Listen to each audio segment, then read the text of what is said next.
Hey everyone! Tonight we're diving into one of the most dramatic transformation stories in all of Scripture.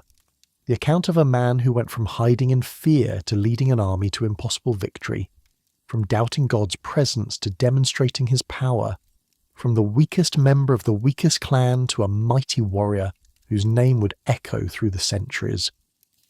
We're exploring Gideon, a farmer threshing wheat in a winepress who heard words that must have seemed like cruel mockery. The Lord is with you, mighty warrior. His story is about a God who delights in choosing the unlikely, who reduces armies to magnify his glory, who works through trembling hands and fearful hearts to accomplish what no human strength could achieve. From the terror of Midianite oppression to the triumph of 300 men with trumpets and torches, from fleeces laid out in doubt to altars torn down in faith, this is the story of how God shapes cowards into champions and proves that his strength is perfected in weakness. So without further ado, let's begin. The land of Israel in the 12th century before the Common Era was trapped in a cycle that had become grimly familiar. The pattern repeated itself with such regularity that it could have been predicted. The Israelites would do evil in the sight of the Lord, abandoning the God who had delivered them from Egypt, and turning instead to the gods of the peoples around them. The Lord would give them into the hands of their enemies as judgment for their unfaithfulness. The people would suffer under oppression until they finally cried out to God for deliverance. And God, in his mercy, would raise up a deliverer, a judge who would break the power of the oppressor and restore Israel's freedom.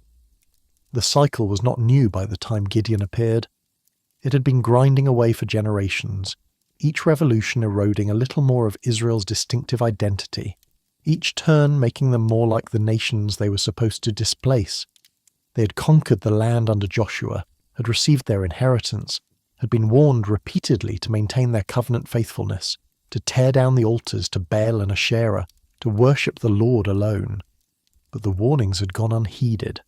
The altars of false gods remained, and often enough Israelite families built their own. This time the oppressor was not a single nation, but a confederation of peoples from the east. The Midianites came, joined by the Amalekites and other eastern tribes, a nomadic alliance that descended on Israel like a plague. The text uses vivid language to describe their numbers. They came with their livestock and their tents like swarms of locusts. It was impossible to count them or their camels. They invaded the land to ravage it, to strip it bare, to leave nothing for Israel to survive on. The oppression had lasted 7 years. 7 years of watching the horizon with dread during harvest season, knowing they would come. 7 years of planting crops that would be stolen before they could be reaped. 7 years of watching livestock disappear, of seeing the fruits of their labour consumed by invaders. 7 years of impoverishment that drove them from their homes into caves and mountain clefts and strongholds, hiding like hunted animals in their own land.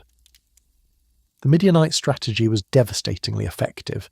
They did not simply conquer and occupy, imposing their rule but allowing the population to continue producing. Instead, they timed their raids to coincide with harvest season, waiting until the crops were ready to be gathered, and then sweeping in to take everything.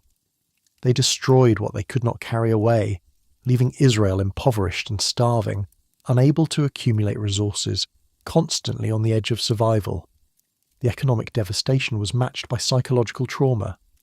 Israel had been brought so low that they could not defend themselves, could not protect their own fields, could not secure their own harvests. They lived in constant fear, always watching, always anticipating the next raid. The nation that had once marched into Canaan with confidence, that had seen walls fall at Jericho and enemies flee before them, now cowered in caves and dens like animals. Finally, the Israelites cried out to the Lord because of Midian. It was a cry born of desperation more than repentance, a plea for relief more than a confession of sin. They wanted deliverance from consequences but showed little evidence of turning from the causes. Yet God heard their cry, as he always did, as he always had, even when that cry was imperfect and incomplete. But before God sent a deliverer, he sent a prophet. The prophet's message was not comfort but confrontation, not promise but prosecution. He reminded Israel of their history. This is what the Lord, the God of Israel, says. I brought you up out of Egypt, out of the land of slavery. I rescued you from the hand of the Egyptians, and I delivered you from the hand of all your oppressors. I drove them out before you and gave you their land. I said to you, I am the Lord your God. Do not worship the gods of the Amorites in whose land you live. But you have not listened to me. The diagnosis came before the prescription. God wanted Israel to understand that their suffering was not random, not arbitrary, not the result of his absence or weakness. It was the direct consequence of their covenant unfaithfulness, their persistent idolatry, their refusal to worship the Lord exclusively. The Midianite oppression was not merely a military problem requiring a military solution, but a spiritual problem requiring spiritual reformation. Into this context of fear, oppression, and spiritual diagnosis came a scene that perfectly captured Israel's condition. In the small town of Ophrah, which belonged to the Abizrite clan of the tribe of Manasseh, there was a farmer named Gideon. He was the son of Joash, a man of some standing in the community, though the text will reveal that even Joash's household had compromised with the surrounding idolatry. The name Gideon possibly meant hacker or feller of trees, a name that would prove ironic given what he was about to be called to do and how he would initially respond to that calling. When we first encounter Gideon, he was not standing in an open field boldly harvesting his crop. He was not working with confidence or security. Instead, he was threshing wheat in a wine press, and the location told the entire story of Israel's condition. Wheat was normally threshed on a hilltop or open area where the wind could blow away the chaff, where the work could be done efficiently and publicly. A wine press was a pit or depression, often carved into rock where grapes were crushed to extract juice. It was enclosed, protected, hidden, and completely unsuitable for threshing grain. But Gideon was not threshing wheat on a hilltop because to do so would have been to advertise to any Midianite raiders that he had wheat to steal. So he worked in the winepress, inefficiently, laboriously, doing the work that should have been done in the open wind in a confined space that made the task far more difficult. Every blow of the flail was a testimony to fear. Every sheaf processed in that hidden place was an acknowledgement that Israel had been reduced to skulking in shadows, working in secret, afraid to live openly in the land God had given them. And it was there, in that winepress, in that picture of fear and defeat, that the angel of the Lord appeared. The text identifies him as the angel of the Lord, not an angel of the Lord, but the angel, the specific messenger who appears throughout Old Testament narrative as a manifestation of God himself. Many scholars identify these appearances as Christophanies, pre-incarnate appearances of Christ, moments when God took visible form to interact directly with his people. Whether or not Gideon understood whom he was encountering, the significance of the visitor would become increasingly clear as the conversation progressed. The angel came and sat down under the oak tree at Ophrah. It was a casual arrival, almost relaxed, sitting down as one might who intended to rest, to watch, to wait. And from this position of apparent rest, the angel spoke words to the fearful farmer that must have seemed like cruel irony. "The Lord is with you, mighty warrior. Mighty warrior." The words hung in the air of that wine press, seeming to mock everything Gideon was doing and everything he was feeling. A mighty warrior does not hide. A mighty warrior does not thresh wheat in secret. A mighty warrior faces his enemies openly, confronts threats with courage, stands in the open field rather than cowering in a pit. And yet here was this visitor, this stranger calling Gideon who was hiding, who was working in fear, who was the very picture of defeat, a mighty warrior. But the angel had not begun with the title. He had begun with a theological assertion. The Lord is with you. That was the foundation, the truth that preceded and enabled everything else.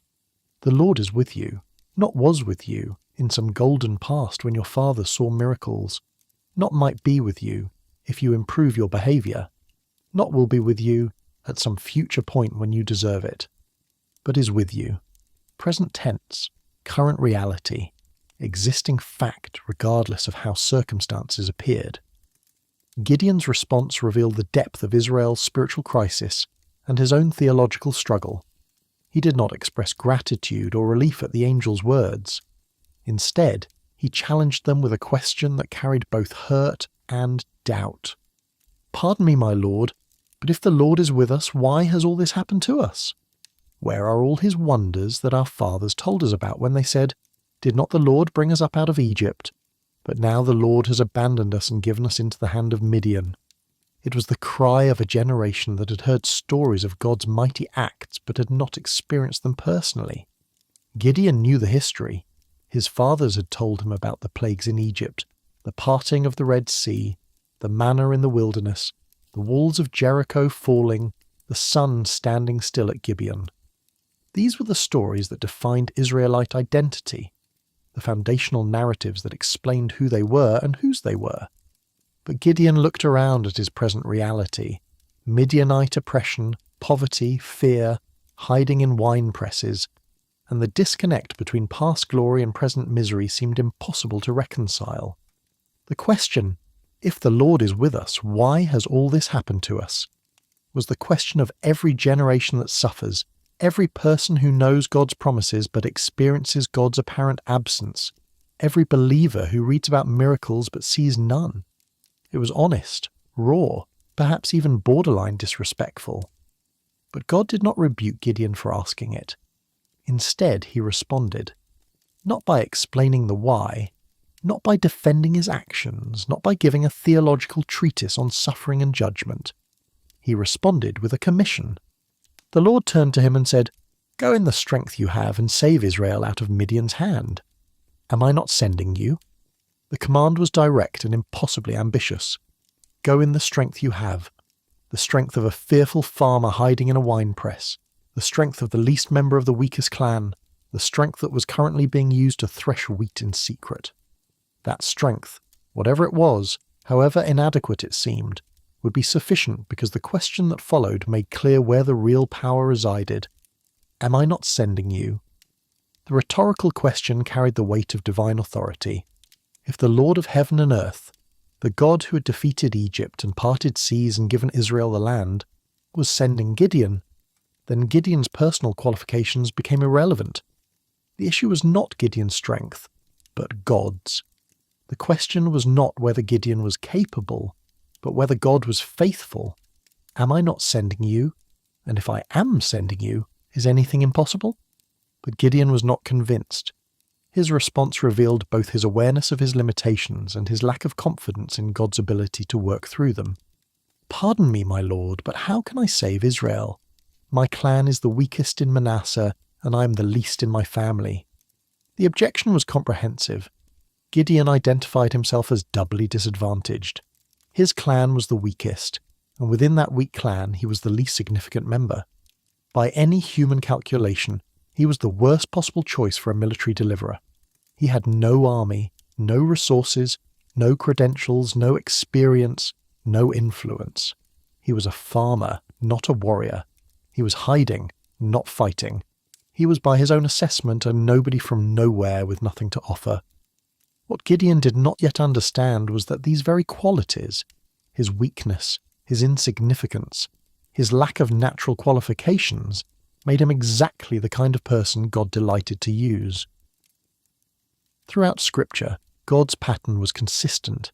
He chose the younger brother over the older, the barren woman over the fertile, the shepherd over the soldier, the weak over the strong.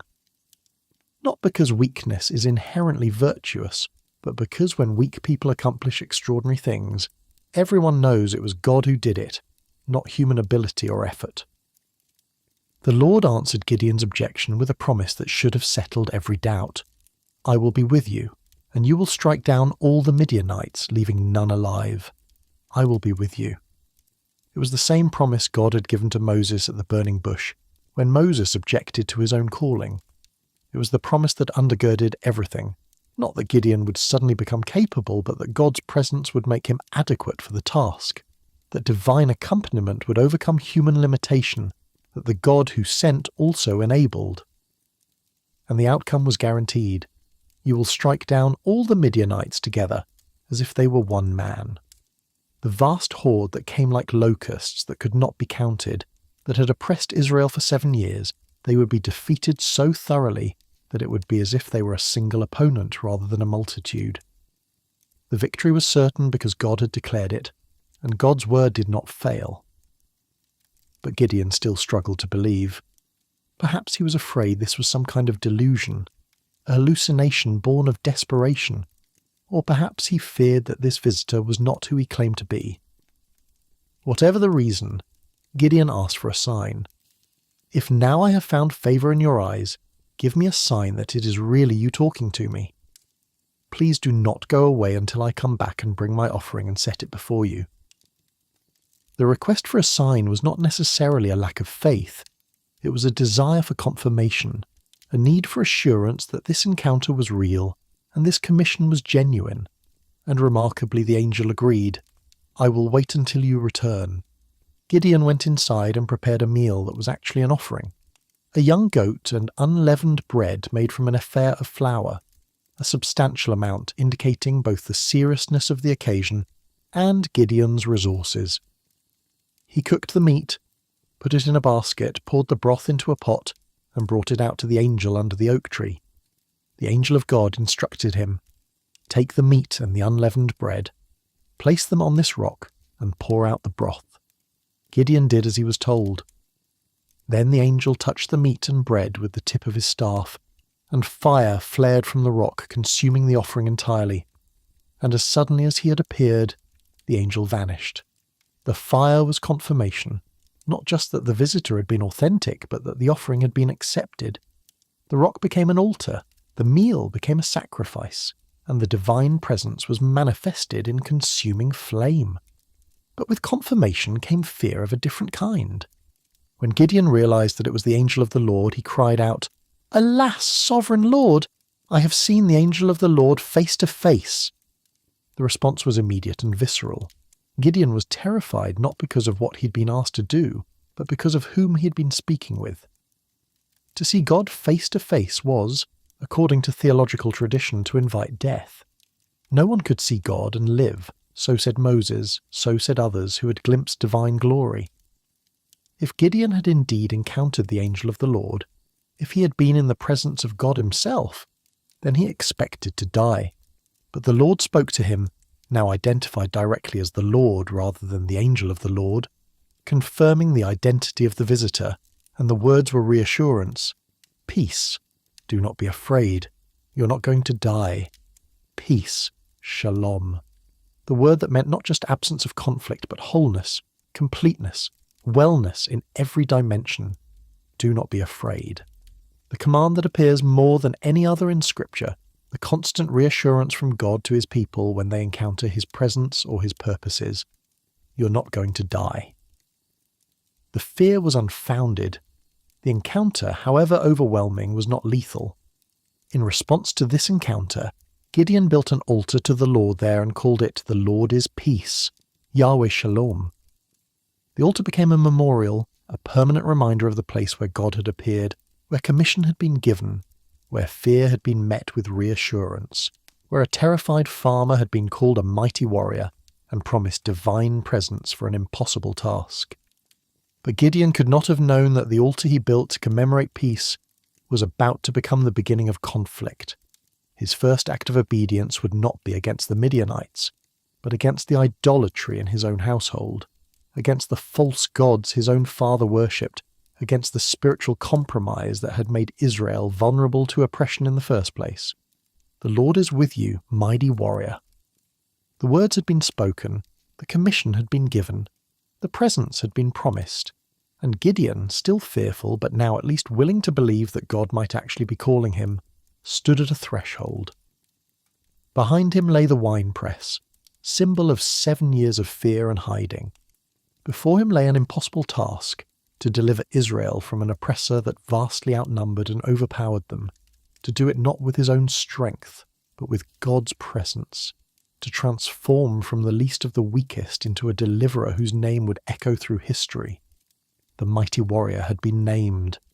Now he would need to become what God had called him, and the first battle would not be on an open field against a foreign enemy, but in the darkness of night, against the idols in his own father's yard, against the false gods that Israel had allowed to remain, against the spiritual compromise that had brought the Midianite oppression in the first place.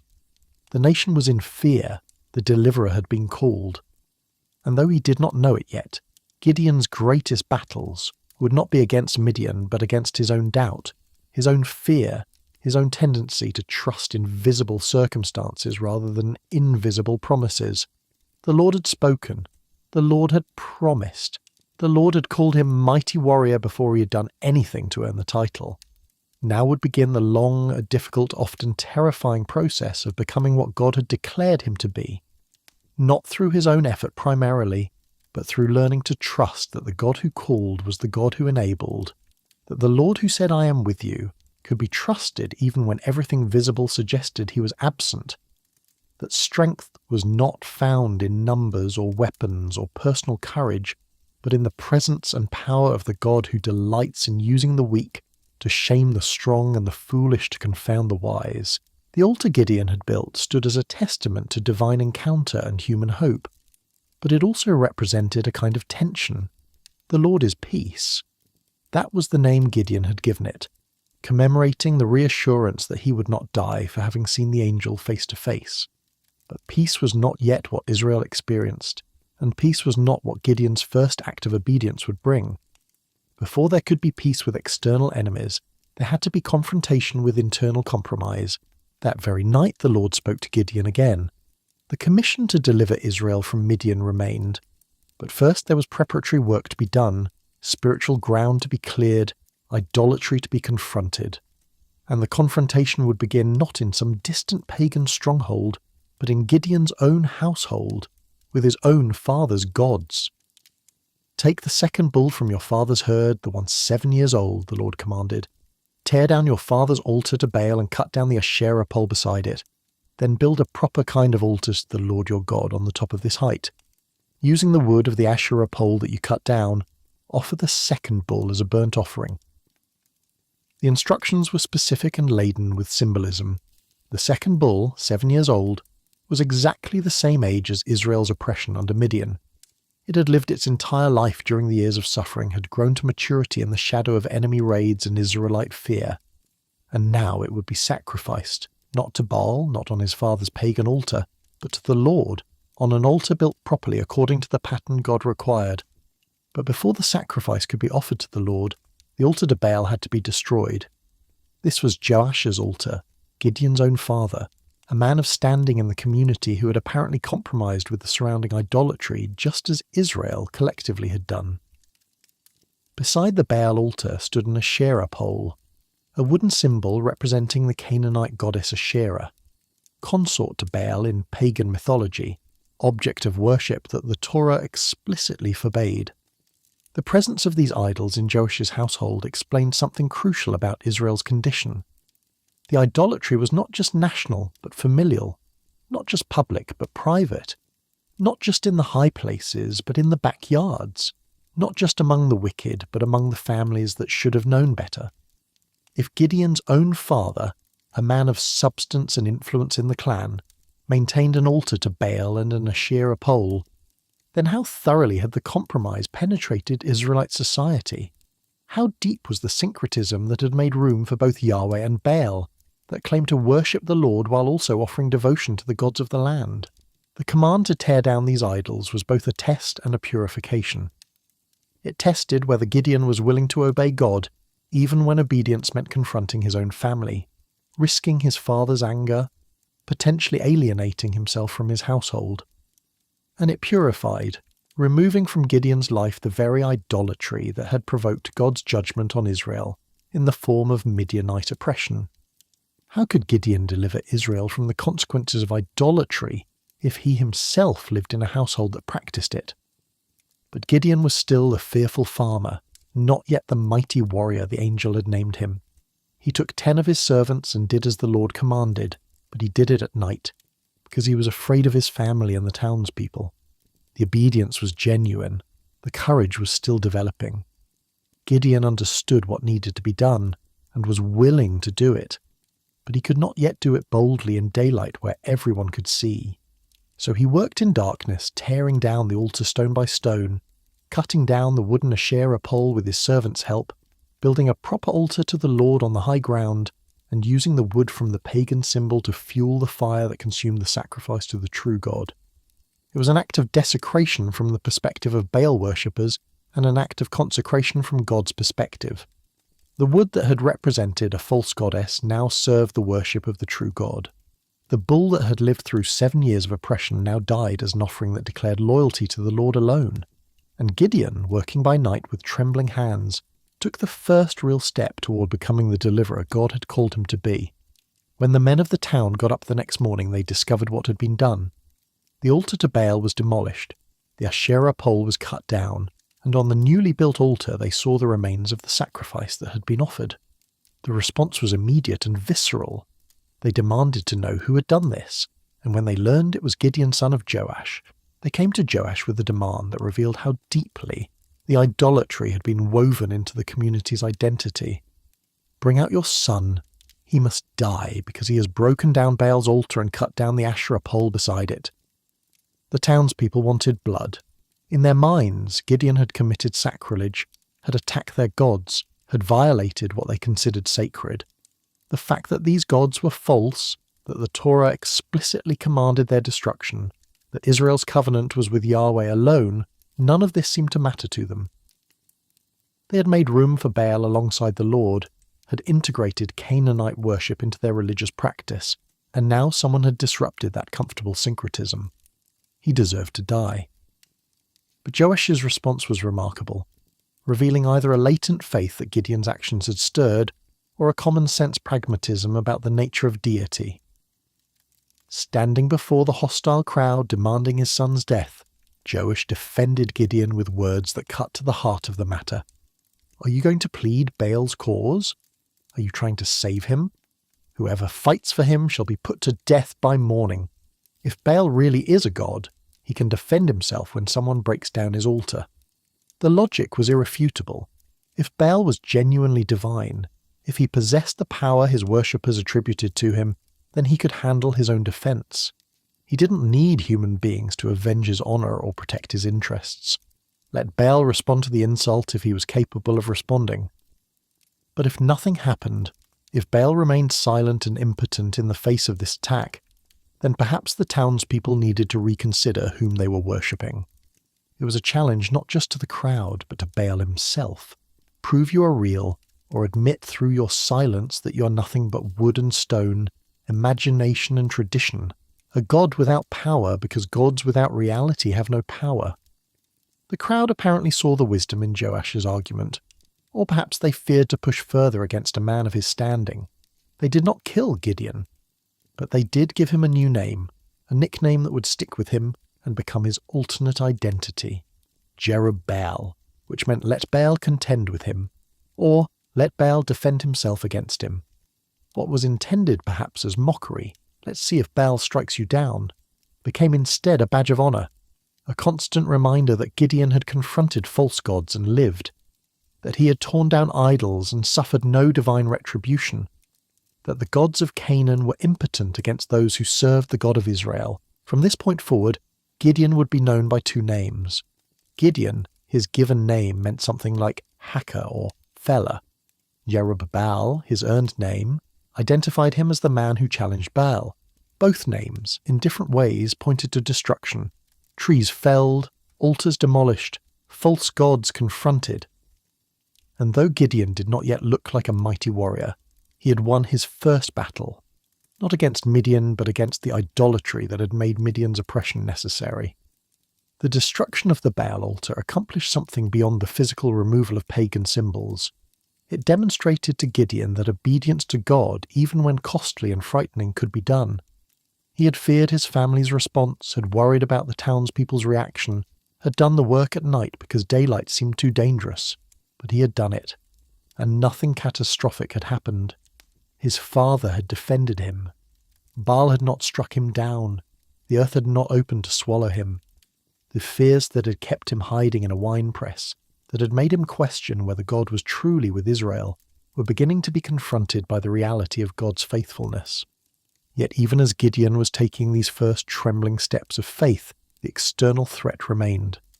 The Midianites and Amalekites, joined by other peoples from the east, gathered together and crossed the Jordan, camping in the valley of Jezreel. It was the familiar pattern: harvest time approaching, the raiders assembling, the locusts descending to devour what Israel had planted. But this time would be different, though no one yet knew how. Then the Spirit of the Lord came upon Gideon. The Hebrew phrase is vivid and powerful. The Spirit literally clothed himself with Gideon, as if Gideon became a garment that the Spirit wore, as if the divine presence enveloped and empowered him so completely that Gideon's actions would be the Spirit's actions. Gideon's words would be the Spirit's words. This was not merely inspiration or encouragement, but divine empowerment, supernatural enabling, the very presence of God resting upon and working through a human vessel. Empowered by the Spirit, Gideon blew a trumpet sounding the call to arms. The trumpet, the shofar, was the ancient call to assemble, to gather for war, to rally around a leader. And remarkably, people responded. The Abizrites, Gideon's own clan, the weakest in Manasseh, were called out to follow him. Messengers were sent throughout Manasseh, throughout Asher, throughout Zebulun, throughout Naphtali, summoning the tribes to join the fight against the invaders, and they came. 32,000 men would eventually gather, responding to the call of a man who had been hiding in a winepress days or weeks earlier, following a leader whose only credential was that God had called him and the Spirit had empowered him. But Gideon's confidence, such as it was, remained fragile. The Spirit had come upon him, he had sounded the trumpet, the tribes had responded. Yet doubt still gnawed at him, fear still whispered that perhaps this was all a mistake, that perhaps he had misunderstood, that perhaps the angel's words had been for someone else. And so Gideon, even with an army gathering around him, asked God for another sign. "If you will save Israel by my hand as you have promised, look, I will place a wool fleece on the threshing floor. If there is dew only on the fleece and all the ground is dry, then I will know that you will save Israel by my hand, as you said." It was a request for confirmation, for tangible evidence that the calling was real and the promises were certain. The test was specific: dew on the fleece but not on the ground, a reversal of the natural pattern where morning dew covers everything exposed to the night air. If God could produce this selective moisture, leaving the fleece soaked while the ground around it remained dry, then Gideon would know that God was truly calling him to deliver Israel. The next morning Gideon rose early and squeezed the fleece, and it dripped with water. He wrung out enough dew to fill a bowl, while all around the fleece the ground was completely dry. The sign had been given exactly as requested. God had provided the confirmation Gideon sought, had demonstrated his presence and power through a miracle that violated natural expectation, had shown patience with a fearful leader who needed reassurance beyond what had already been given. But even this was not enough. Gideon's fear, his doubt, his need for absolute certainty drove him to ask again. And this time, he prefaced his request with an apology that revealed his awareness that he might be pushing too far. "Do not be angry with me. Let me make just one more request. Allow me one more test with the fleece, but this time make the fleece dry and let the ground be covered with dew." The second test was actually harder than the first. Wool naturally absorbs and retains moisture. It was more difficult to keep a wool fleece dry when everything else was wet than to make it wet when everything else was dry. Gideon was asking for something that went even more dramatically against nature, that required even more obvious divine intervention. And implicitly, he was testing whether God's patience with his weakness would extend to a second request for the same kind of confirmation. God could have rebuked Gideon for his continued doubt. He could have pointed out that he had already appeared personally, already consumed the offering with fire, already empowered Gideon with his spirit, already provided one miraculous sign. But God did not rebuke. Instead, he did exactly what Gideon asked. That night, only the fleece was dry while all the ground was covered with dew. The impossible had been demonstrated twice in opposite directions, leaving no room for natural explanation or coincidental outcome. The fleece signs were not a model for how believers should normally seek God's guidance. In fact, throughout the rest of Scripture, there is no other instance of someone asking for this kind of sign being commended for it. The pattern established elsewhere is that believers should walk by faith, trust God's word, rely on scripture and wisdom and counsel, rather than demanding miraculous confirmations. So why did God accommodate Gideon's request not once but twice? Perhaps because God understood that Gideon's faith was genuinely weak, that he was being asked to do something genuinely impossible by human standards, that the transition from fearful farmer to military deliverer was so radical that Gideon needed multiple confirmations to process it.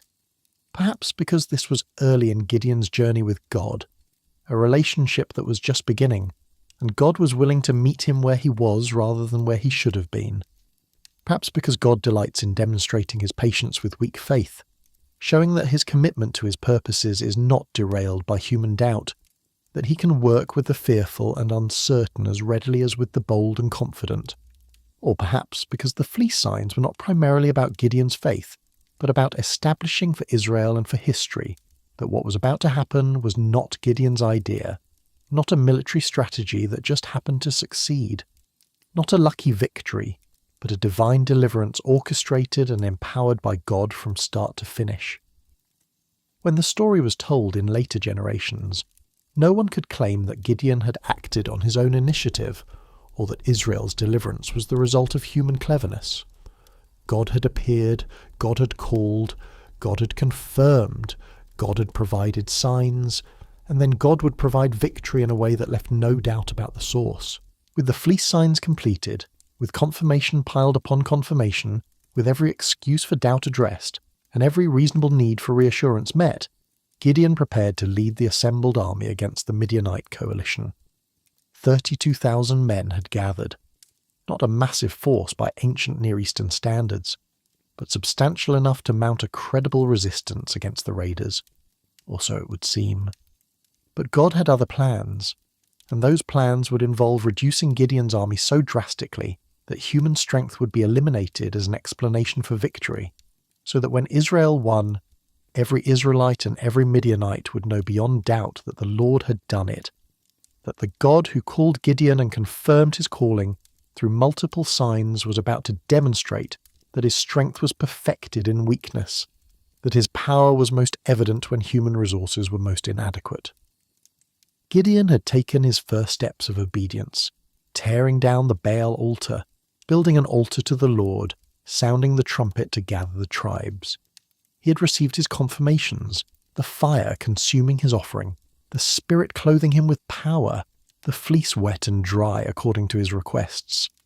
He had mustered an army, 32,000 men responding to the call of a leader whose only authority came from God. The fearful farmer was becoming something else, though the transformation was far from complete. The man who threshed wheat in a winepress now stood at the head of an army. The one who had protested that his clan was the weakest and he was the least now bore the name Jerubbaal, challenger of false gods. The reluctant deliverer who had needed repeated confirmations had at least moved past total paralysis into trembling action. But the real test lay ahead. The fleece signs had confirmed the calling. Now would come the test that would prove the power belonged to God alone, that would demonstrate the principle that became Paul's great declaration. When I am weak, then I am strong, for God's power is perfected in weakness. Gideon was about to learn that the army he had gathered was too large, that the strength he had assembled needed to be diminished, that victory would come not through the many but through the few, not through swords but through trumpets and torches, not through military prowess but through divine intervention. The call of the Lord had been extended, accepted with trembling, confirmed through multiple signs, and acted upon in preliminary obedience. The altar to Baal had fallen, the army had gathered, and the man who had been called mighty warrior before he had done anything to earn the title was beginning, just beginning, to discover that God's declarations over us are not descriptions of what we are, but prophetic announcements of what we will become as we trust him, obey him, and discover that his presence is sufficient for whatever he calls us to do. The army that gathered around Gideon numbered 32,000 men. By ancient Near Eastern standards, it was not an overwhelming force. Egyptian and Mesopotamian empires could field armies 10 times that size. But for Israel during the period of the Judges, it represented a substantial mobilization. Men from multiple tribes had responded to Gideon's trumpet call, had left their fields and families, had taken up whatever weapons they possessed and marched to join the resistance against Midian. For Gideon, the sight of 32,000 warriors must have provided some comfort. Yes, the Midianites and their allies were more numerous, described as being thick as locusts with camels that could not be counted. But at least Gideon was not alone. At least there were thousands who had chosen to follow, who had responded to his call, who were willing to fight. Surely with 32,000 men, even if outnumbered, they could mount a credible defence, could perhaps inflict enough damage to drive the raiders away, could at least make a respectable showing. But God had other plans, and those plans involved a principle that would become central to biblical understanding of how God works. Victory belongs to the Lord, and therefore victory must come in a way that makes divine power unmistakable and human boasting impossible. The Lord said to Gideon, "You have too many men. I cannot deliver Midian into their hands, or Israel would boast against me. My own strength has saved me. Now announce to the army, anyone who trembles with fear may turn back and leave Mount Gilead." The statement was shocking. Too many men. How could there be too many? They were already outnumbered by the enemy coalition. How could having more soldiers be a problem? But God's reasoning revealed a spiritual danger that exceeded the military threat. If Israel won with a large army, they would naturally attribute the victory to their own strength, their own courage, their own military capability. They would forget that God had delivered them and would instead credit themselves. The spiritual damage from such pride would be greater than whatever physical damage Midian could inflict. The test God proposed was based on a principle from Deuteronomy. When Israel went to war, officers were to address the troops and excuse anyone who was fearful, lest their fear spread to others. But in this case, the purpose was not merely to prevent fear from contaminating the army, but to reduce the army itself, to ensure that those who remained were there by choice and commitment rather than compulsion or peer pressure. So Gideon made the announcement, "Anyone who trembles with fear may leave," and 22,000 men turned back. 22,000. 2/3 of the army simply walked away, went back to their homes, admitted that they were too afraid to fight, chose safety over the uncertain prospects of battle against overwhelming odds. 10,000 remained. It was still a respectable force, still enough to mount organised resistance. Gideon might have felt relief that 10,000 men had been brave enough to stay, that 1/3 of the original army had proven themselves willing to fight despite their fear. But God was not finished reducing. "There are still too many men," the Lord said to Gideon. "Take them down to the water, and I will thin them out for you there. If I say, 'This one shall go with you,' he shall go. But if I say, 'This one shall not go with you,' he shall not go." The second reduction would not be based on the men's own self-assessment of their courage or fear. It would be based on a test that none of them knew they were taking, a criterion that would separate them not according to obvious qualities, but according to something more subtle, something that God valued even if the reason was not immediately apparent. Gideon brought the men down to the water. The army that had been 32,000, then 10,000, was about to be reduced to a number so small that human military victory would become impossible, that only divine intervention could explain success. The Lord told Gideon, "Separate those who lap the water with their tongues, as a dog laps from those who kneel down to drink." The test was simple in execution, but profound in implication. How the men drank water would determine who stayed and who left, who would fight and who would go home. The men were thirsty after their march, after the emotional toll of watching 2/3 of their comrades depart, after standing in the heat of the day waiting for instructions. When told to drink, they responded in one of two ways. Most of them knelt down, put their faces to the water, and drank directly from the stream.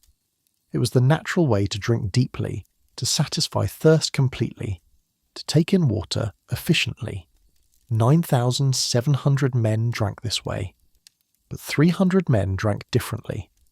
They cupped their hands, brought water to their mouths, and lapped it from their palms. They remained standing, or at least in a position where they could maintain awareness of their surroundings. They satisfied their thirst, but they did so in a way that kept them alert, that allowed them to watch, that maintained readiness even while drinking. The Lord said to Gideon, With the 300 men that lapped I will save you and give the Midianites into your hands. Let all the others go home." And just like that, the army was reduced from 10,000 to 300. From 32,000 at the start to 300 at the end. A reduction of more than 99%. A force so small that it was not an army but a company. Not a military threat but a laughable gesture. Not enough to fight a battle but barely enough to be noticed. The reason for choosing the lappers has been debated by scholars and commentators for centuries. Some argue it demonstrated alertness. The men who lapped remained vigilant, stayed ready to respond to threats, maintained situational awareness even while meeting basic needs. They were the kind of soldiers who could be trusted not to be caught off guard, who would stay prepared even in moments of rest. Others suggest it showed humility or efficiency or some other quality that God valued. But perhaps the specific reason mattered less than the result. God reduced Gideon's army to a number so small that victory by human means became impossible. With 300 men, Gideon could not win through military strategy, could not prevail through superior numbers, could not triumph through better weapons or tactics. With 300 men, the only way to win was if God intervened, and that was precisely the point. The spiritual principle was clear. God opposes the proud but gives grace to the humble. When we have sufficient resources to succeed on our own, we tend to credit ourselves for the outcome. When we have so few resources that success is impossible apart from divine intervention, we have no choice but to recognize God's hand in whatever happens. The reduction of Gideon's army ensured that when victory came, and it would come, there would be no ambiguity about its source. But Gideon, standing with his 300 men as the remaining 9,700 departed, must have felt terror rising again. The confirmations had been given. The fleece signs had proven God's calling. The Spirit had empowered him. But now the army that had provided at least some measure of confidence was being stripped away. 300 men against the Midianite horde that filled the valley like locusts, whose camels could not be counted. The mathematics were not just unfavourable, they were absurd. And God, knowing Gideon's renewed fear, provided yet another confirmation, another reassurance, another demonstration of divine attention to human weakness. The Lord said to Gideon, "Get up, go down against the camp because I'm going to give it into your hands. If you're afraid to attack, go down to the camp with your servant Purah and listen to what they are saying. Afterward, you will be encouraged to attack the camp. If you are afraid," God was not rebuking Gideon's fear, but acknowledging it, accommodating it, providing a way to address it. He was not saying you should not be afraid, but rather, "I know you are afraid, and here is something that will help." It was the same patience God had shown with the fleece signs, the same willingness to meet Gideon where he was rather than demanding he instantly be where he should be. So Gideon took Purah, his servant, because even for a reconnaissance mission, even with God's explicit instruction, Gideon could not go alone and went down to the outpost of the camp. What they saw when they approached must have made Gideon's heart sink. The Midianites, the Amalekites, and all the other eastern peoples had settled in the valley, thick as locusts. Their camels could no more be counted than the sand on the seashore. It was not military exaggeration, but literal description. The enemy camp stretched beyond sight. Countless tents, numberless warriors, an overwhelming force that made the 300 men waiting above seem like a punchline to a cruel joke. But Gideon and Purah crept close enough to overhear the enemy soldiers talking, and what they heard transformed fear into faith, terror into confidence, impossible odds into certain victory. A Midianite was telling a friend his dream. "I had a dream." A round loaf of barley bread came tumbling into the Midianite camp. It struck the tent with such force that the tent overturned and collapsed. His friend responded with an interpretation that revealed the fear already present in the Midianite camp. This can be nothing other than the sword of Gideon son of Joash the Israelite. God has given the Midianites and the whole camp into his hands. The dream and its interpretation were remarkable for multiple reasons. First, it showed that the Midianites knew about Gideon. His name had reached them, his reputation had preceded him, and they were already thinking about him as a threat. Second, the dream imagery, a barley loaf, the bread of the poor, striking and overturning a tent, perfectly captured what was about to happen. The weak and insignificant, represented by cheap barley bread, would overcome the strong and numerous, represented by the tent, symbol of the nomadic raiders. Third, and most significantly, the Midianite soldier attributed the coming victory not to Gideon's strength, but to God's action. God has given the Midianites into his hands. The enemy knew they were going to lose. They knew God was fighting for Israel.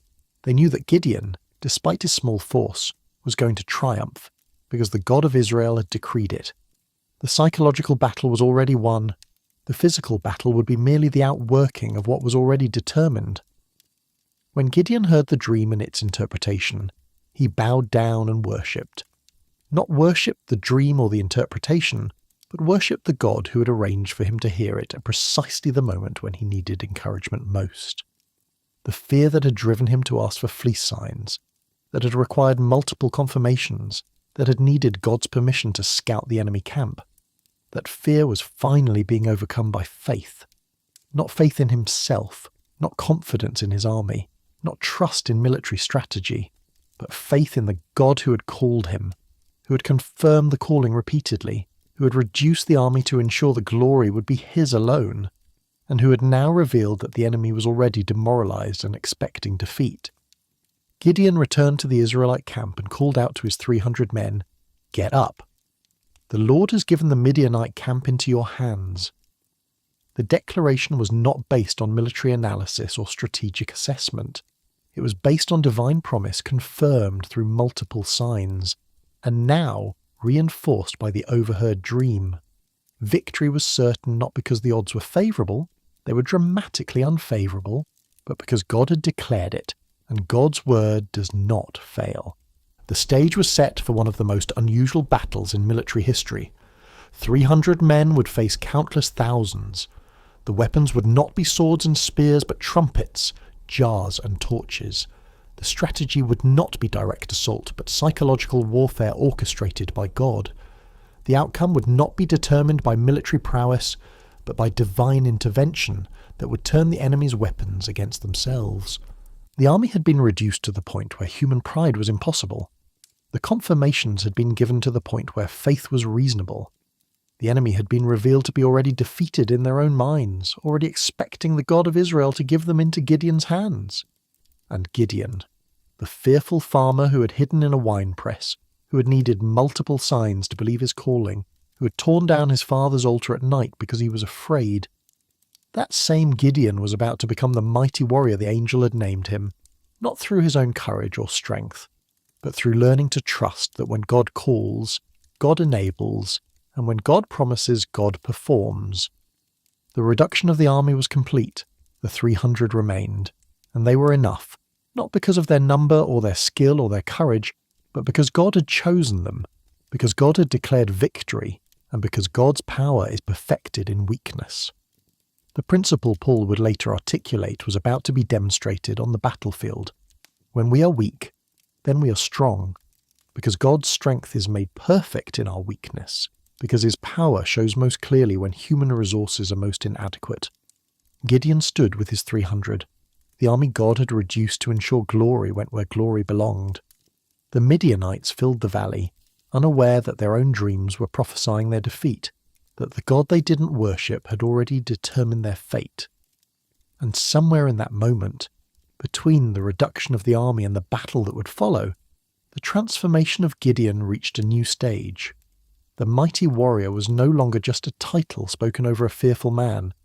It was becoming a reality, not because Gideon had found courage within himself, but because he had found something more reliable, a God who keeps his promises, who works through weak instruments, who reduces human resources to magnify divine glory, and who calls the weak to become strong not by their own power, but by his presence and his faithfulness. The army of 32,000 had become 300. The impossible odds had become mathematically absurd. The human strategies had been eliminated. And in that elimination, in that reduction, in that stripping away of everything Gideon might have leaned on, the stage was perfectly set for God to do what only God could do. Deliver Israel not through the might of men, but through the power of his name, not through military superiority, but through divine intervention, not to the glory of Gideon or Israel, but to the glory of the Lord who had called, confirmed, equipped, and would now accomplish victory through the weakest, smallest, most unlikely army ever to take the field of battle. The 300 men who remained with Gideon were not an army in any conventional sense. They were farmers and shepherds, men who had responded to a trumpet call, who had survived 2 rounds of reduction not through their own merit, but through circumstances they did not control. They stood at the edge of the valley looking down at an enemy force that stretched beyond counting, that filled the lowlands like a plague of locusts, whose camels were as numerous as sand on the seashore. By every military calculation, by any reasonable assessment of odds, they were about to attempt something that was not just difficult but impossible, and their weapons were not weapons at all. Gideon divided the 300 men into 3 companies of 100 each. To each man he gave a trumpet, a ram's horn shofar, the instrument used for signalling and ceremony, but not for fighting. He gave each man an empty jar, the kind used for carrying water or storing grain, made of clay that would shatter easily if struck, and inside each jar he placed a torch, wood or cloth soaked in oil, ready to be lit but currently hidden inside the clay vessel. No swords, no spears, no shields or armour, no conventional weapons of any kind, just trumpets to blow, jars to break, and torches to wave. The 300 stood holding their unusual equipment, perhaps wondering if this was some kind of elaborate ruse, if the real weapons would be distributed later, if there was a military strategy hidden in these strange instructions that would become clear once the battle began. But this was the strategy. This was the plan. 300 men with noisemakers and lights were going to defeat an army that could not be counted, and they were going to do it not by killing enemies, but by creating chaos, not by demonstrating military prowess, but by triggering panic, not by being strong, but by being obedient to a God whose ways are not our ways, and whose thoughts are not our thoughts. Gideon instructed his men, "Watch me. Follow my lead. When I get to the edge of the camp, do exactly as I do. When I and all who are with me blow our trumpets, then from all around the camp blow yours and shout, for the Lord and for Gideon." The battle plan was simplicity itself, and yet it required perfect coordination and absolute obedience. They would surround the camp, taking positions all around the perimeter. At Gideon's signal, they would simultaneously blow their trumpets, smash their jars, wave their torches, and shout the battle cry. No charge into combat, no sword-to-sword fighting, no attempt to physically overcome the enemy. Just noise, light, and a declaration of whose power was about to be demonstrated. The timing was crucial. Gideon led his 100 to the edge of the camp at the beginning of the middle watch, just after midnight, just after the guards had been changed. It was the darkest, quietest time of night, when the camp would be mostly asleep, when the new guards would be fresh but not yet fully alert, when any disturbance would be most disorienting and terrifying. They took their positions in the darkness, surrounding the vast Midianite encampment. 300 men spread around a camp that held thousands upon thousands, created a perimeter so thin as to be almost invisible. But they were not relying on thickness of forces or density of soldiers. They were relying on the God who had reduced their army to this ridiculous number, specifically so that when victory came, no one could claim human strength had accomplished it. Then Gideon blew his trumpet, and in that moment, as the note pierced the night air, the other 300 followed suit. The sound of 300 shofars blowing simultaneously shattered the silence of the midnight hour.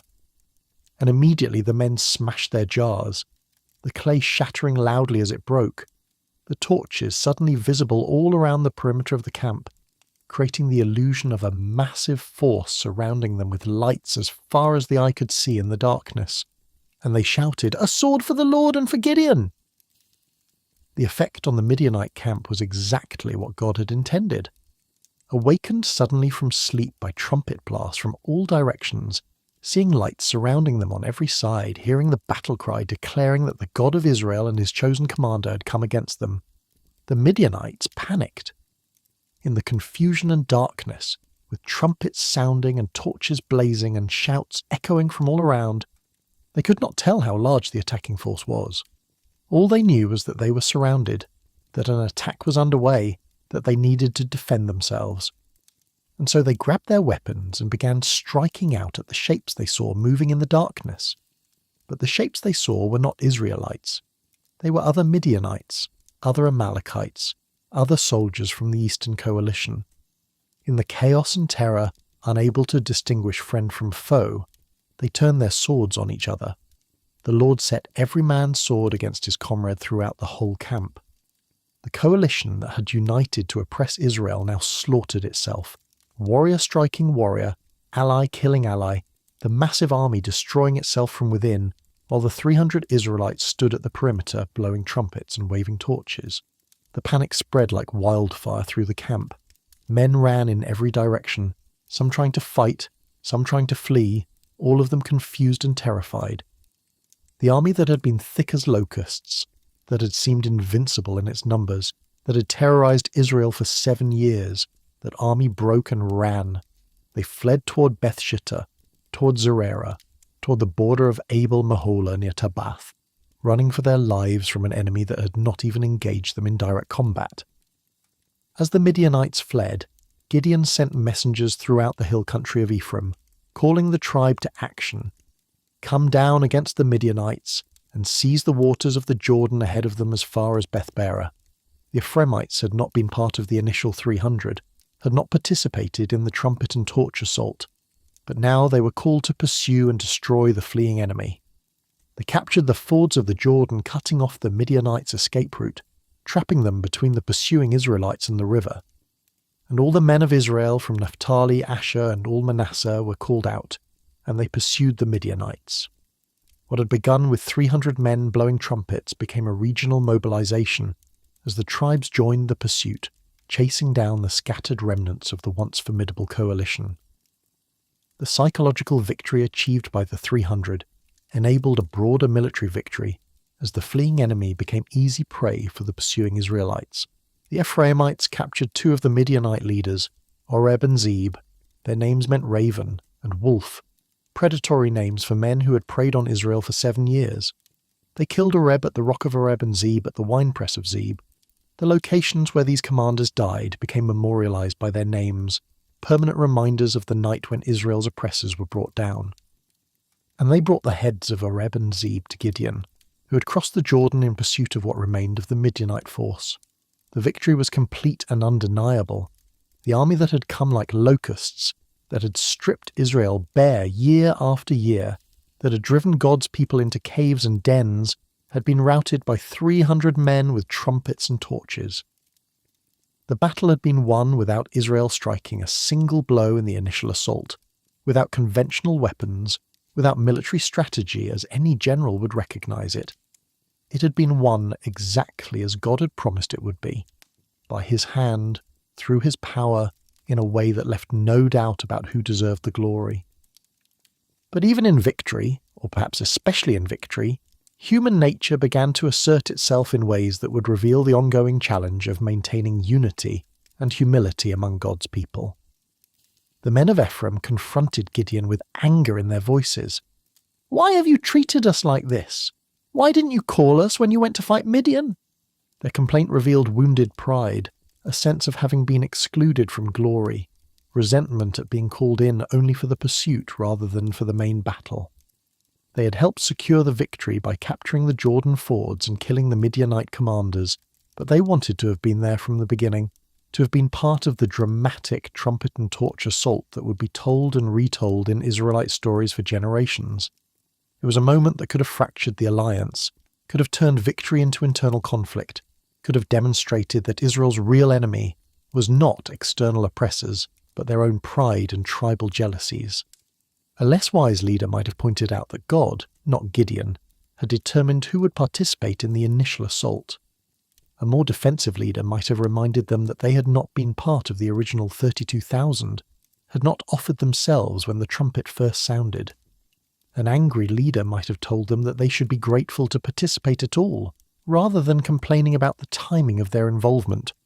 But Gideon demonstrated wisdom that belied his earlier fearfulness. He answered them with words designed to defuse their anger, rather than justify himself. What have I accomplished compared to you? Aren't the gleanings of Ephraim's grapes better than the full grape harvest of Abiezer? God gave Oreb and Zeb, the Midianite leaders, into your hands. What was I able to do compared to you? The response was brilliant in its humility and strategic in its effect. Gideon compared his own clan's full harvest to Ephraim's gleanings, the grapes left behind after harvest, supposedly inferior to the main crop, and declared that Ephraim's leftovers were better than Abiezer's best.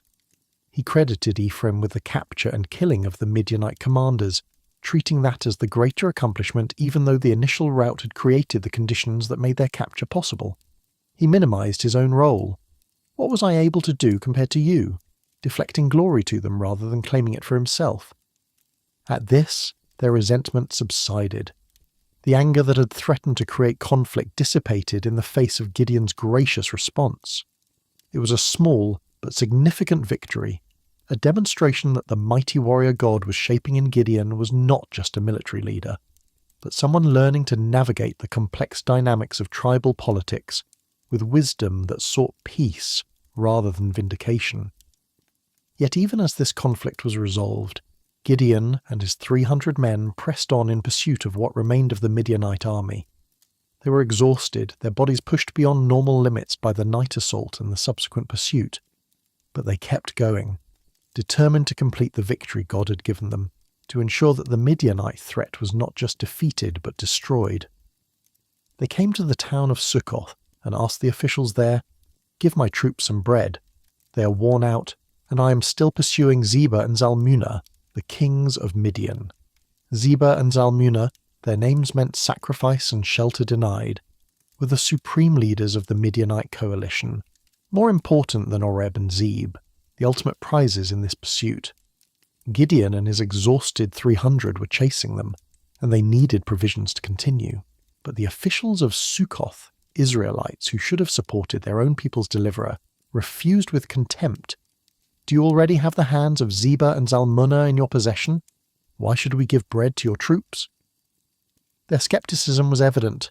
Gideon had not yet captured these kings, so why should Sukkoth risk Midianite retaliation by helping him? Better to wait and see if he succeeded. Better to avoid committing until the outcome was certain.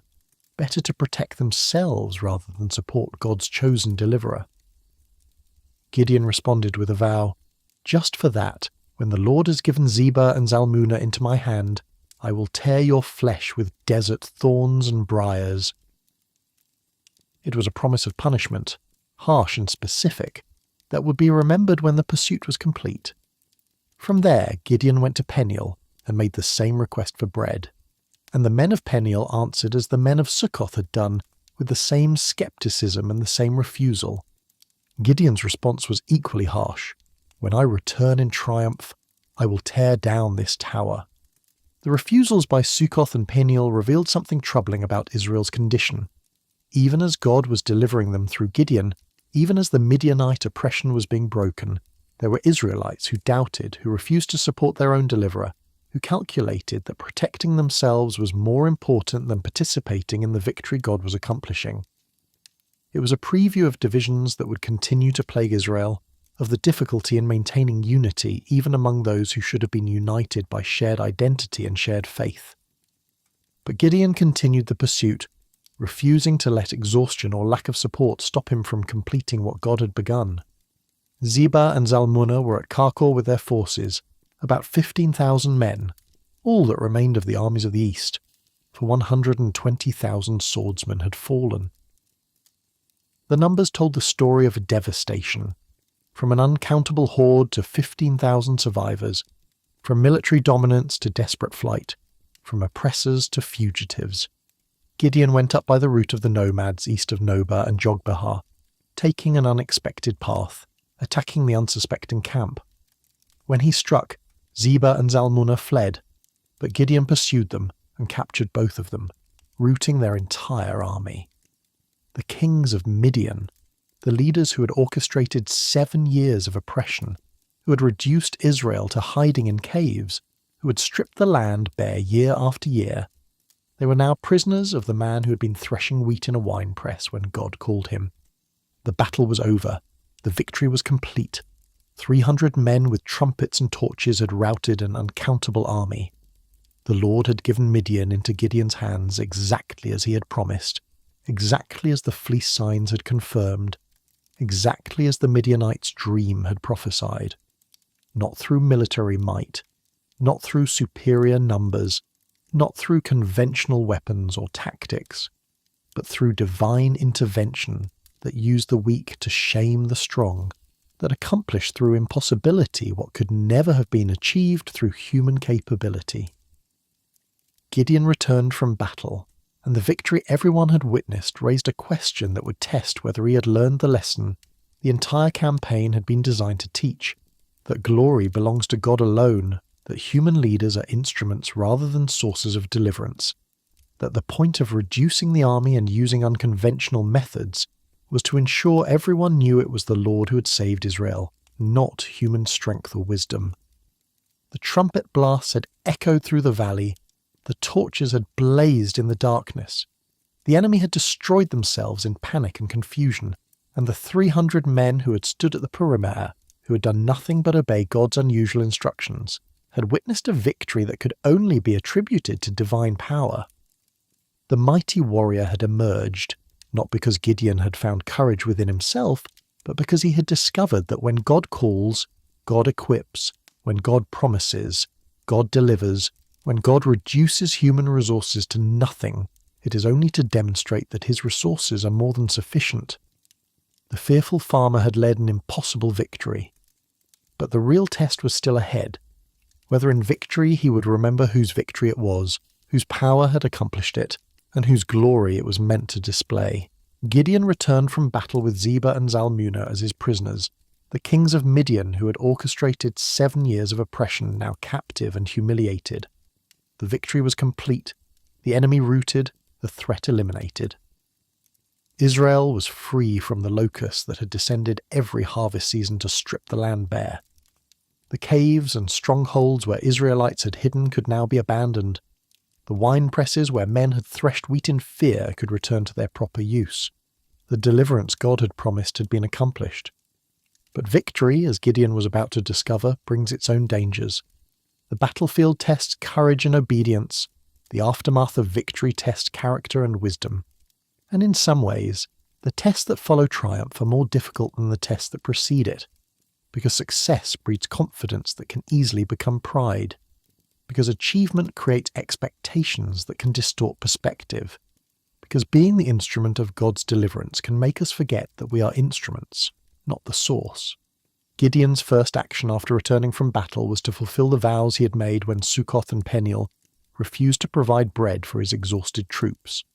He captured a young man from Succoth and questioned him, and the young man wrote down for him the names of the 77 officials and elders of the town.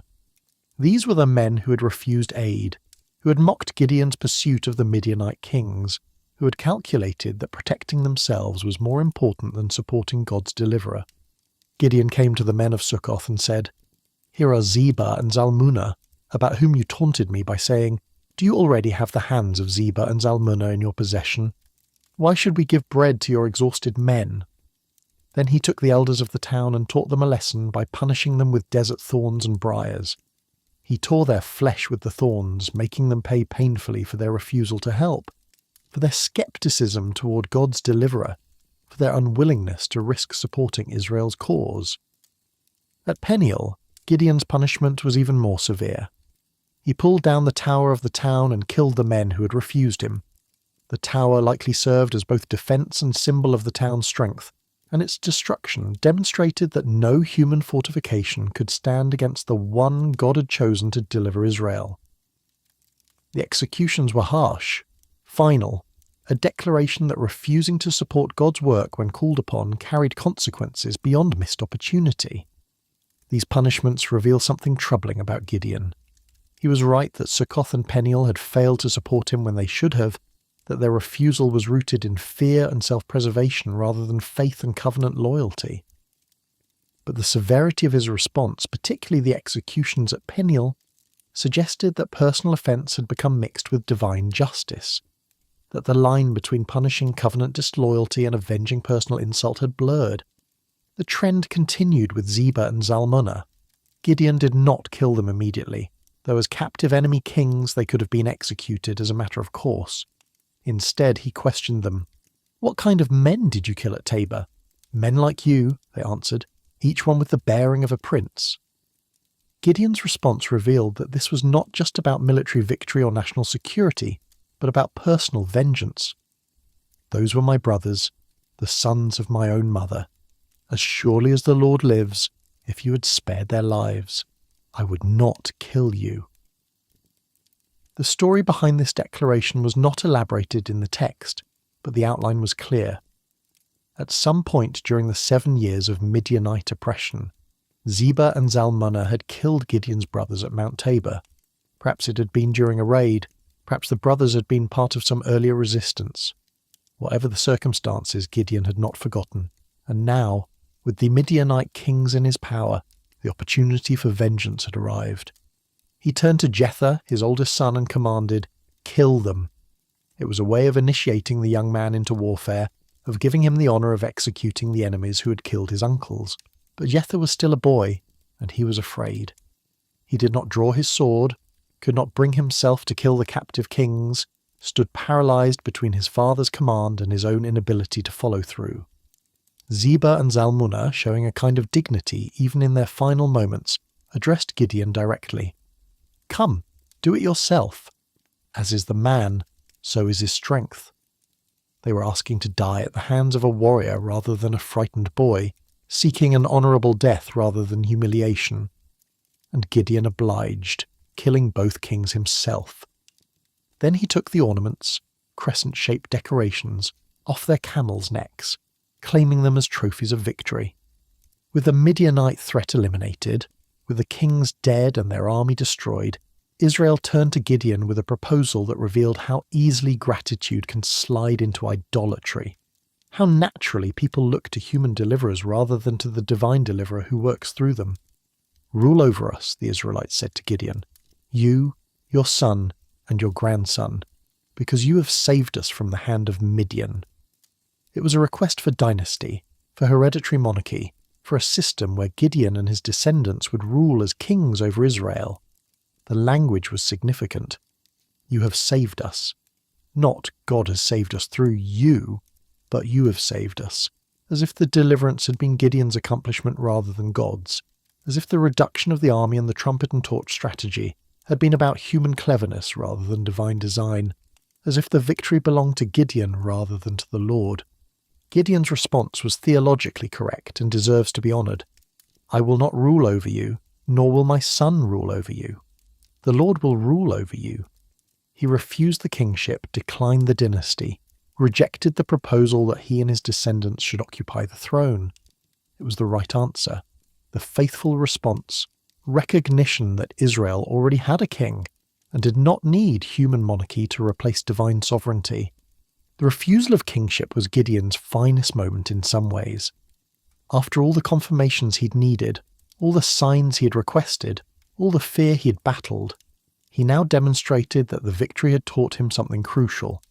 This had been God's work, not his own. He would not accept credit that belonged to God. He would not allow himself to be elevated to a position that belonged to the Lord alone.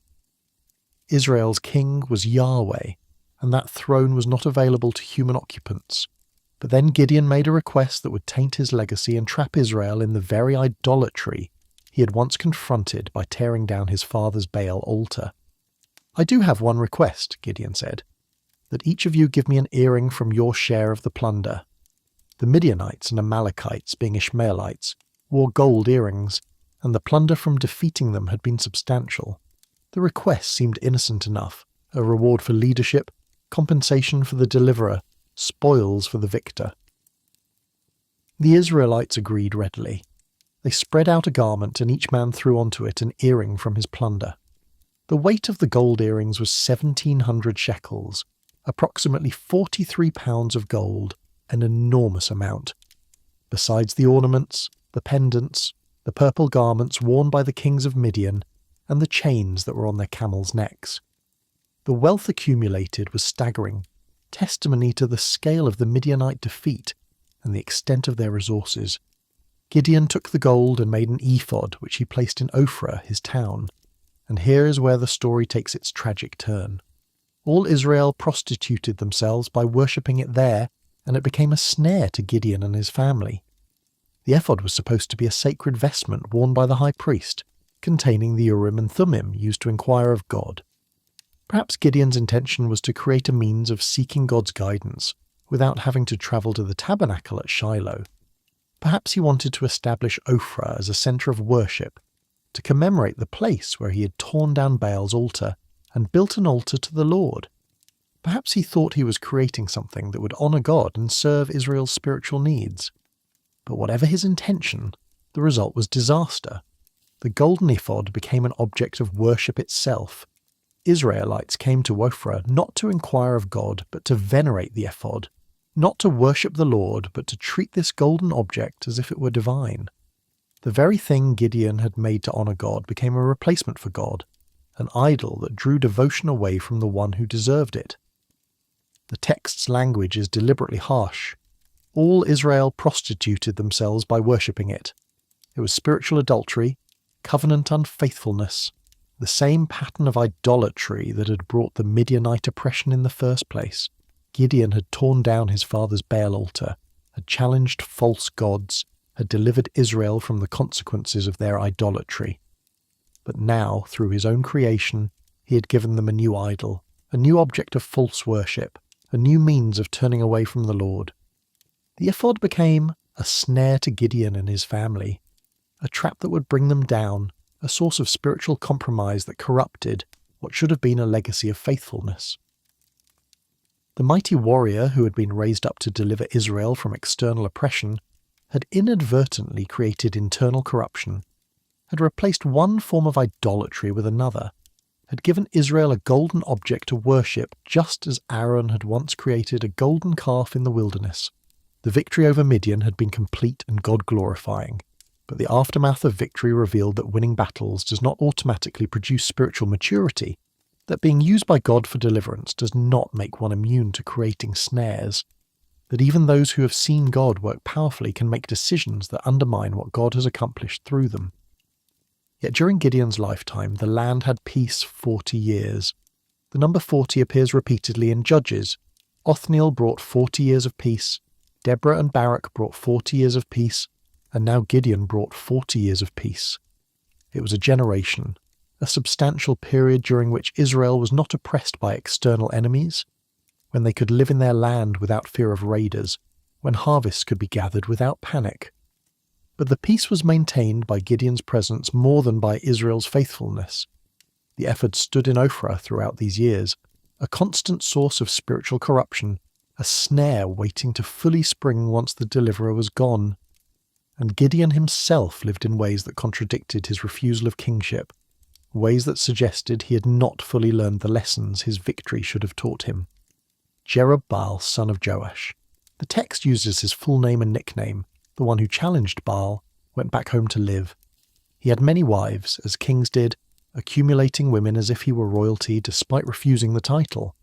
His many wives bore him 70 sons, a number that indicated both his polygamy and his wealth, his status and his dynasty despite claiming he would not establish one. He lived like a king, even while refusing to be called king, accumulated royal privileges while declining royal office. And he had a concubine in Shechem who bore him a son whom he named Abimelech. The name meant my father is king, a direct contradiction of Gideon's declaration that the Lord would rule over Israel, an assertion of royal status through naming even while denying it in word.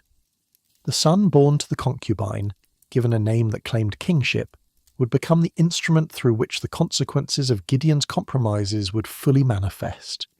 Gideon died at a good age and was buried in the tomb of his father Joash in Ophrah of the Abiezerites. The man who had hidden in a winepress had become a national deliverer. The one who needed multiple confirmations had led Israel to victory. The fearful farmer had been transformed into a mighty warrior. And yet his legacy was mixed. Deliverance accomplished but idolatry introduced. Kingship refused but royal lifestyle embraced. God honoured in word but compromised in deed. The text records what happened immediately after Gideon's death with devastating simplicity. No sooner had Gideon died than the Israelites again prostituted themselves to the Baals. They set up Baal-berith as their god and did not remember the Lord their God, who had rescued them from the hands of all their enemies on every side. They also failed to show any loyalty to the family of Jerubbaal, that is Gideon, for all the good things he had done for them. The effort in Ophrah had been a bridge back to Baal worship. The golden object that drew worship to itself rather than directing it to God had prepared Israel's heart to return to the golden idols they had worshipped before. Within a generation, perhaps within years of Gideon's death, they were back where they had started, worshipping Baal-berith, Lord of the Covenant, a title that mockingly appropriated language that should have described Yahweh alone, forgetting the God who had delivered them, abandoning the deliverer's family to their fate. The snare Gideon had created through the ephod had accomplished what Midian could not. It had trapped Israel in idolatry, even while they lived in peace. The victory won through God's power had been undermined by the leader's compromise. The deliverance that should have led to lasting faithfulness instead led back to the same sins that had made deliverance necessary. And Abimelech, the son whose name declared that his father was king, would soon act on what that name implied, would seize power in the bloodiest way possible, would demonstrate that refusing the title of king while living like a king and naming a son, "My father is king," was hypocrisy that would bear bitter fruit. Victory had been won, peace had been established, but the snare had been set, and the man who had been called mighty warrior, who had torn down Baal's altar, who had led 300 to impossible triumph, who had refused kingship in word, that same man had introduced new forms of idolatry, had lived like the king he claimed not to be, and had left Israel in some ways more vulnerable than he had found them. The lesson was sobering. Winning battles is not the same as winning the war. Defeating external enemies is not the same as conquering internal compromise. Being used by God for deliverance does not automatically produce the wisdom to avoid creating new snares, and the greatest dangers often come not in the heat of battle, when we are forced to depend on God, but in the aftermath of victory, when success makes us think we can now trust our own judgment, when achievement makes us forget that every good gift comes from above, when deliverance makes us assume we are now safe from the very sins that made deliverance necessary. The story of Gideon stands as one of the most dramatic character arcs in all of Scripture, a transformation from hiding to leading, from doubt to action, from paralyzing fear to triumphant victory. But it also stands as one of the most cautionary tales, a reminder that being used by God does not guarantee immunity from failure, that winning battles does not automatically produce wisdom for peacetime, that the very success God grants can become the source of new temptations and compromises. When we first encountered Gideon, he was threshing wheat in a winepress, working in fear and secrecy, hiding from the Midianite raiders who had reduced Israel to living like hunted animals. He was the least member of the weakest clan, by his own admission inadequate for any significant task, questioning whether God was even present with Israel given their circumstances. He represented Israel at its lowest point, oppressed, impoverished, demoralized, and spiritually confused. Yet to this fearful farmer came the angel of the Lord with a greeting that seemed to mock everything Gideon was experiencing. "The Lord is with you, mighty warrior." The title was prophetic rather than descriptive, declaring what Gideon would become rather than what he was, speaking God's purpose over him before any evidence existed to support it.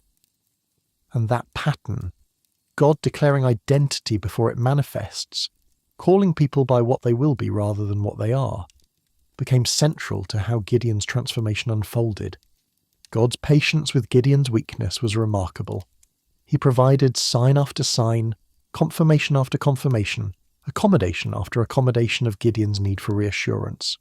The fire consuming the offering, the fleece wet while the ground stayed dry, the fleece dry while the ground was soaked, permission to scout the enemy camp when fear resurged, the overheard dream revealing that the Midianites were already expecting defeat. Each confirmation met Gideon where he was, addressing his doubt without condemning it, providing what he needed to take the next step even when that need revealed how weak his faith remained. This divine patience teaches us something crucial about how God deals with his people. He does not demand that we have perfect faith before he will use us. He does not require that we overcome all fear before he will call us. He does not wait until we are strong before he demonstrates his strength through us. Instead, he meets us in our weakness, accommodates our doubts, provides confirmations that build faith incrementally, rather than demanding immediate transformation. Yet God's patience with weakness was coupled with an insistence that victory be attributed correctly. The reduction of Gideon's army from 32,000 to 300 was not about strategy or efficiency, but about glory. God explicitly stated his reason. If Israel won with a large army, they would boast that their own strength had saved them. By reducing the force to an absurdly small number, by eliminating conventional weapons and replacing them with trumpets and torches, by ensuring that no human explanation could account for the victory, God guaranteed that when deliverance came, everyone would know it was his doing. This principle, that God works through weakness to ensure glory goes where it belongs, appears throughout Scripture and reaches its apex in Paul's declaration. God chose the foolish things of the world to shame the wise. God chose the weak things of the world to shame the strong. God chose the lowly things of this world and the despised things, and the things that are not, to nullify the things that are, so that no one may boast before him. Gideon was weak, and God used him. The army was small, and God won through it. The weapons were unconventional, and God accomplished victory with them. Every aspect of the deliverance was designed to make human boasting impossible and divine glory undeniable. And in that sense, Gideon's story prefigured a pattern that would be repeated throughout biblical history. God delighting to use the unlikely, the inadequate, the fearful, and the weak to accomplish what the strong and confident could never achieve. The victory over Midian was complete and glorious. 300 men with trumpets created panic that caused an uncountable army to destroy itself. The oppressors who had terrorized Israel for 7 years were routed, their leaders killed, their threat eliminated. The deliverance God had promised when he first appeared to Gideon in the winepress had been accomplished exactly as he said it would be, through the man he had chosen despite every human reason to choose someone else. But the aftermath of victory revealed that transformation is not always linear, that growth is not always permanent, that even those who have experienced God's power can fall into patterns that undermine what God has accomplished through them. Gideon's refusal of kingship was admirable, a recognition that Israel's true king was Yahweh, that human monarchy was not appropriate, that the deliverer should not become a dynasty. The theological principle was sound. I will not rule over you, nor will my son rule over you. The Lord will rule over you. Yet Gideon's life contradicted his words. He took many wives, as kings did.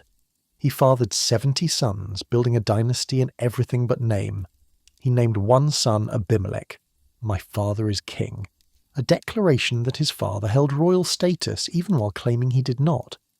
He accepted royal privileges while declining royal title, lived like a king while insisting he was not one, accumulated the trappings of monarchy while refusing its formal designation. And he made the ephod. That golden object, created from the plunder of victory, intended perhaps to honour God or to provide a means of seeking his guidance, became Israel's snare. It drew worship to itself rather than directing it to God.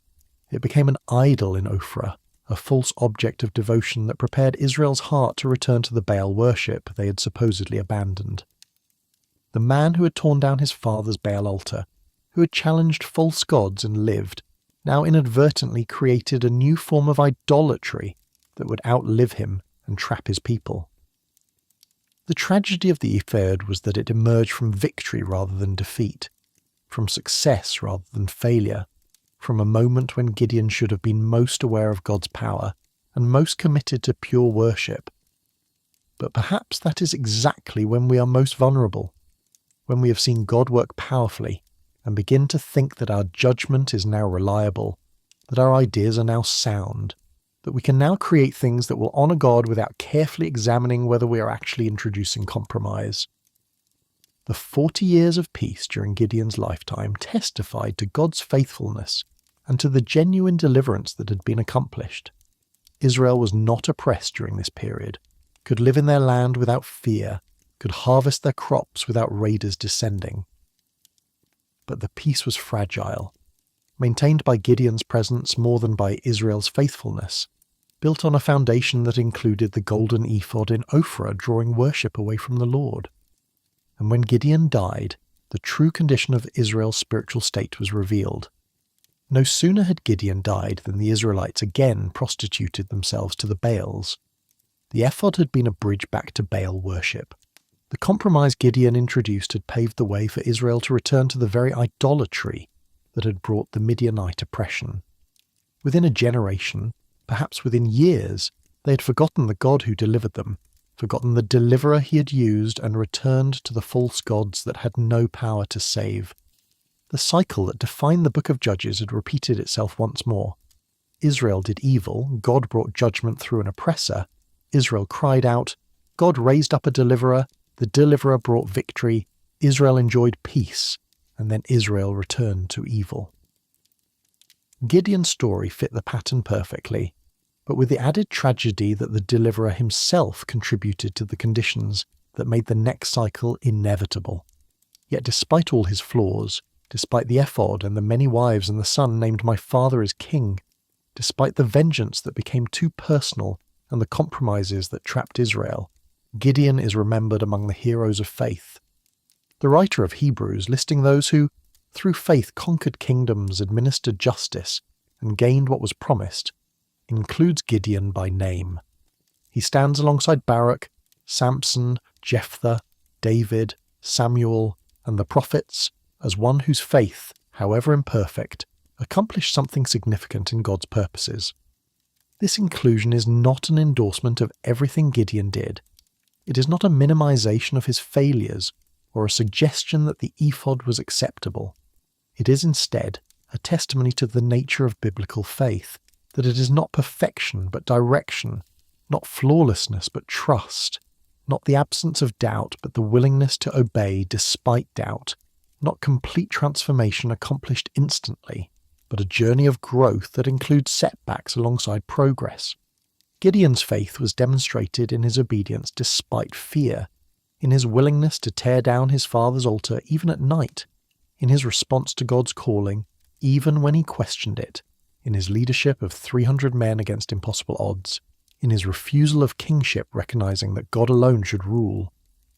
These acts of faith, however mixed with weakness, and however followed by compromise, were real and significant.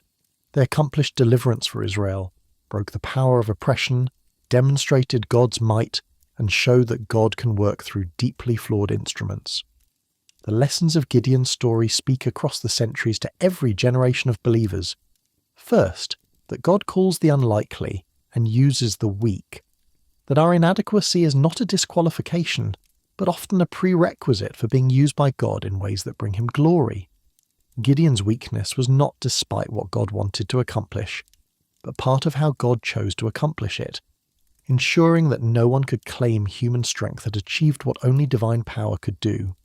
Second, that transformation is a process, not an instant event, that God is patient with our doubts and fears, that he provides confirmations and accommodations as we grow, that he meets us where we are even while calling us to become something more. Gideon's journey from fearful farmer to mighty warrior was gradual, marked by repeated needs for reassurance, characterized by incremental steps of obedience rather than immediate bold action. And God worked with him at every stage, never condemning the weakness but always calling him forward. Third, that victory belongs to God and must be won in ways that make his power undeniable, that he will sometimes reduce our resources, remove our natural advantages, take away what we would lean on, specifically to ensure that when success comes we know it came from him. The reduction of Gideon's army was not inefficiency, but divine wisdom, not poor strategy but theological necessity, ensuring that the victory would point unmistakably to God's power rather than human capability. Fourth, that success can be more spiritually dangerous than struggle, that the aftermath of victory requires as much vigilance as the heat of battle, that what we do when we are winning can undermine what God accomplished through us. Gideon's compromises came not in his weakness, but in his strength, not when he was hiding in fear, but when he was established as deliverer, not when he needed God desperately, but when he had seen God work powerfully, and perhaps began to trust his own judgment too much. Fifth, that refusing formal titles while embracing the substance of what those titles represent is hypocrisy that bears bitter fruit. Gideon said no to kingship but lived like a king, declined the office but accumulated its privileges, refused the title but named his son, "My father is king." The contradiction revealed that transformation of external circumstances does not automatically produce transformation of heart, that we can know the right words to say while still acting in ways that contradict them. And finally, that creating objects or systems meant to honour God can become snares if we are not careful, that even well-intentioned religious innovations can draw worship away from God toward themselves, that the forms of devotion must always serve to point beyond themselves to the God they are meant to honour. The ephod in Ophrah was probably not made with the intention of creating an idol, but it became one nonetheless, demonstrating that good intentions do not guarantee good outcomes when we act without clear divine direction. Gideon's legacy is complex. He delivered Israel from oppression, that is undeniable. He demonstrated that God works through weak instruments, that is central to his story. He refused formal kingship recognizing God's sovereignty, that is commendable. But he also introduced new forms of idolatry, lived in ways that contradicted his theology, and left Israel vulnerable to returning to the very sins that had brought judgment. Perhaps that complexity is itself instructive. Perhaps we are meant to see in Gideon not a model to emulate in every detail, but a realistic picture of how God works with flawed people, how transformation is genuine even when incomplete, how being used by God does not make us perfect, how victory and compromise can coexist in the same life, how the mighty warrior can still struggle with the fearful farmer within. The name Jerubbaal, "Let Baal contend with him," which Gideon earned by tearing down his father's altar, remained with him throughout his life. It testified to a moment of courage, to a confrontation with false gods, to a declaration that Baal was powerless before the Lord. But the ephod in Ophrah testified to something else, that the man who challenged Baal could still create snares, that defeating one form of idolatry did not guarantee immunity from introducing another, that the same person could both confront false worship and inadvertently enable it. In the end, Gideon's story is not primarily about Gideon. It is about the God who called him, who transformed him, who used him, who was patient with his weakness, who reduced his army to magnify his glory, who delivered Israel through him, and who worked his purposes despite Gideon's failures. It is about a God who delights in using the weak to shame the strong, who refuses to share his glory but is willing to share his work, who accomplishes his purposes through deeply flawed instruments because his power is perfected in weakness. The mighty warrior emerged from the fearful farmer, but the transformation was never complete in this life. The man who led 300 to impossible victory also created the ephod that ensnared Israel. The deliverer who refused kingship lived like a king. The one who confronted Baal enabled new idolatry, and yet he is remembered in the catalogue of faith, honoured for what God accomplished through him despite his flaws, included among those whose faith, however imperfect, moved the hand of God and accomplished deliverance. Gideon's tomb in Ophrah contained a man who had been both mighty and weak, faithful and compromising, a deliverer who needed deliverance, a warrior who battled fear as much as he battled Midianites. But the same town that held his tomb also held the ephod, and perhaps that juxtaposition tells the whole story. Human instruments are always mixed, always flawed, always both used by God and falling short of what they could have been, always accomplishing something significant while also introducing new problems. The Lord had been with him, mighty warrior. That greeting was proven true. Gideon did become what God called him to be, did deliver Israel, did demonstrate God's power, but he also demonstrated human weakness, introduced compromise, and failed to maintain in peacetime what God had accomplished through him in wartime.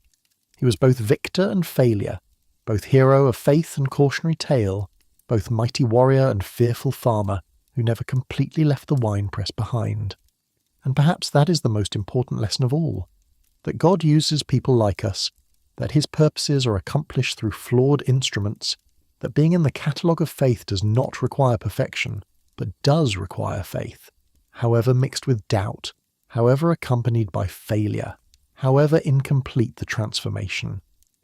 God called Gideon mighty warrior before he was won, and in the calling itself was the power to become it, at least in part, at least for a while, at least enough to accomplish what God intended despite everything that remained unchanged. The winepress where Gideon threshed wheat in fear was left behind. The altar called "The Lord is Peace" remained. The trumpet blasts that routed Midian echoed through history, and the ephod stood in Ophrah, reminder that even deliverers need deliverance. Even warriors battle their own compromises. Even those who experience God's power struggle with their own weaknesses. From fear to faith, and back again. Not because faith failed entirely, but because transformation in this life is always partial, always in process, always requiring vigilance, especially in victory, always dependent on God's grace to accomplish what our strength never could, and to forgive what our weakness inevitably produces.